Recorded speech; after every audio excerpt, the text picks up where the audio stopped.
Le nouveau code des impôts adopté le 27 décembre 2012 prévoit une révision des charges fiscales de 25 à 30% sur les sociétés. Une décision qui n'arrange pas les entreprises de presse et inquiète les travailleurs. Quand on entend évoquer des chiffres aussi gros comme 400 millions, 700 millions, 300 millions, ça nous fait peur.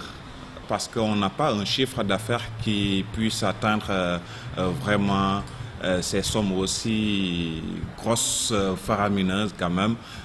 Si on doit vraiment le payer couteau sous la gorge quand même, je dis en tant que travailleur, moi, je me soucie de ma fin du mois. Je me dis, ah, mais est-ce que si la maison paye cette somme-là, est-ce qu'elle va pouvoir nous payer nos salaires? Donc ça fait forcément peur aux travailleurs qui sont dans ces maisons de presse. Conscient de leurs devoirs, le groupe Futur Média a préféré négocier les modalités de paiement. Les gens doivent s'acquitter de leurs obligations fiscales. On est parti voir les impôts, discuter avec eux d'un moratoire que nous allons payer. Nous pensons que nous exerçons un métier dans ce pays qui est régi par la loi, nous devons respecter la loi. Pour ne plus avoir ces problèmes, les journalistes demandent à ce que le secteur soit bien assaini. Si on vote le code de la presse, je pense que beaucoup d'entreprises, surtout celles privées, vont souffler.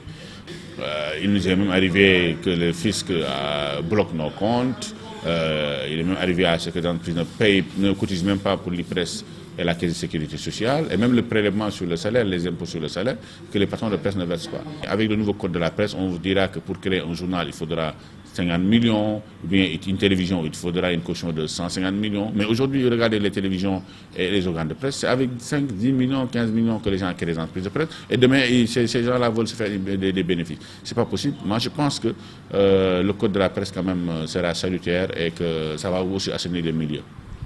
Pour venir à bout de ces problèmes, le Conseil des diffuseurs réclame la mise en place d'un système de fiscalité approprié à l'activité de la presse.